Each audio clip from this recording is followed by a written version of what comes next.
I'm just going to state Throne and Liberty is one of the best MMORPGs that has come out in the last few years, and if you don't agree with me, I recommend you watch this video just to get my opinion on it, listen to some points I make, and maybe you will reevaluate your thoughts about the game.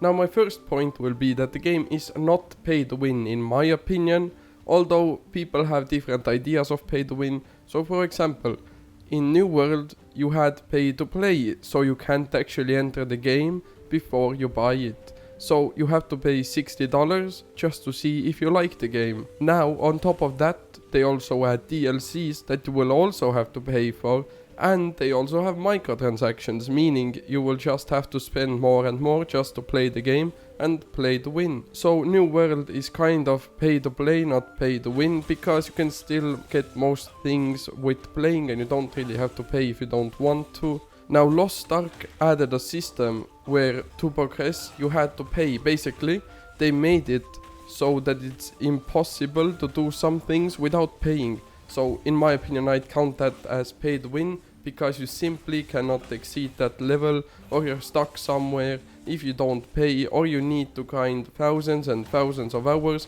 what you could do with $100. Now in Throne and Liberty you have pay for convenience. Now this is a system where you actually don't have to pay for anything. Basically you can't buy gear that actually exceeds the limits a free-to-play player can get. There are no subscriptions, you don't have to pay for the game to play it, it's totally free. And also on top of that you can sell in-game items that you get from free-to-play, and you can put them on the auction house, making pay-to-win players buy those. And they basically buy everything off the auction house to get good gear, but at the same time the free-to-play players selling those items can also get that premium currency, use it for skins, battle passes, basically everything that you can also buy with money in the in-game store. A lot of people say that it's pay to win because you can literally buy your gear, but I don't think so, because you can get that same gear with leveling up, and there's no limits to what you can do. You can just level up with free to play pretty easily. You don't have to pay to get to a certain boss, to get to a certain level, to do a certain dungeon. So I'd say in this scale the game is a 10 out of 10. You can just play the game for free, and at the same time you can buy all the battle passes and skins that you want. For my second point, I'll take a personal opinion. So in my opinion the game is a lot more enjoyable than other MMOs. The combat system does feel a little bit clunky, but most of the time it just pulls off everything you want it to do. The PvE dungeons are fun, the dungeons don't really feel that much repetitive, so if you want to farm a top you can just do it over and over again without the feeling of being taken nowhere and running in a circle. The game's graphics are really good as well in my opinion. Everything is detailed, everything looks beautiful, and there is a lot of cool scenery you can actually go to, and gazing down from the mountain view, looking into the abyss, realizing that I'm wasting my life and I'm doing nothing with it, is just wonderful.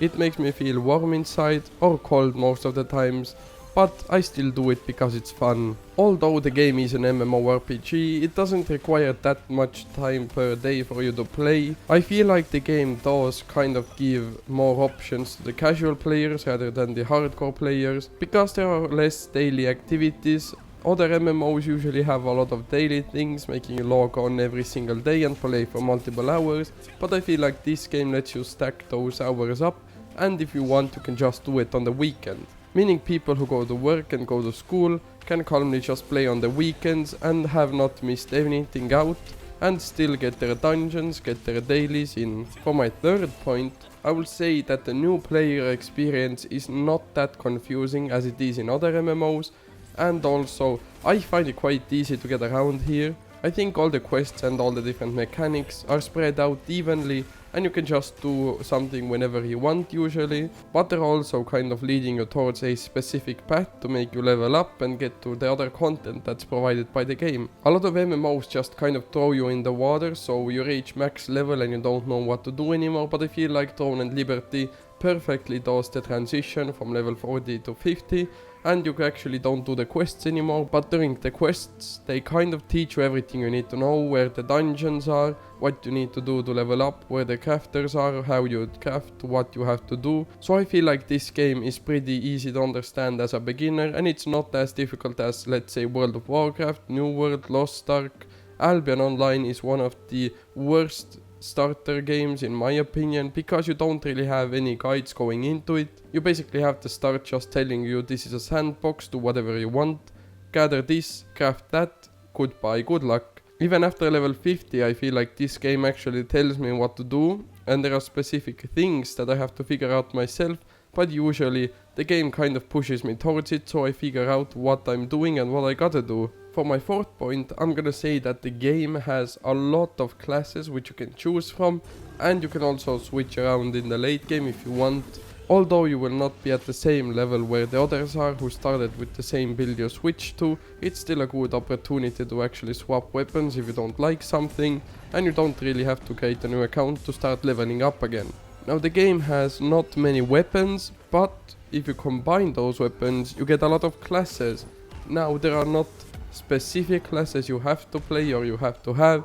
For example, some of the bosses you can just do with 6 tanks.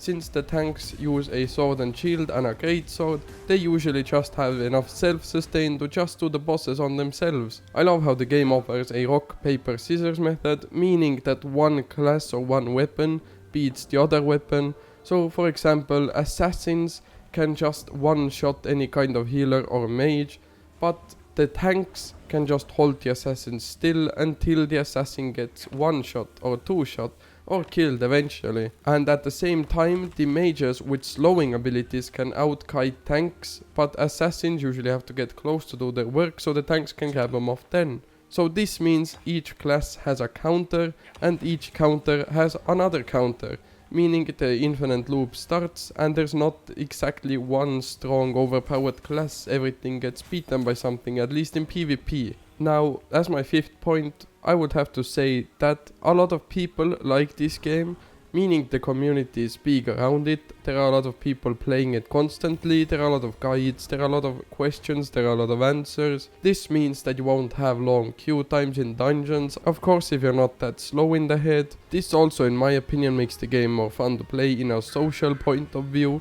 meaning you can make new friends, join new guilds, have fun experiences and also connect with people. So in my opinion, I'm gonna have to rate the game a 10 out of 10. Now, I've never given this rating before because I've never seen a game this good, but in my opinion, Throne and Liberty is just one of those games that you as a child imagined playing, and you would have thought that that would have been the best MMO or best game that would ever exist.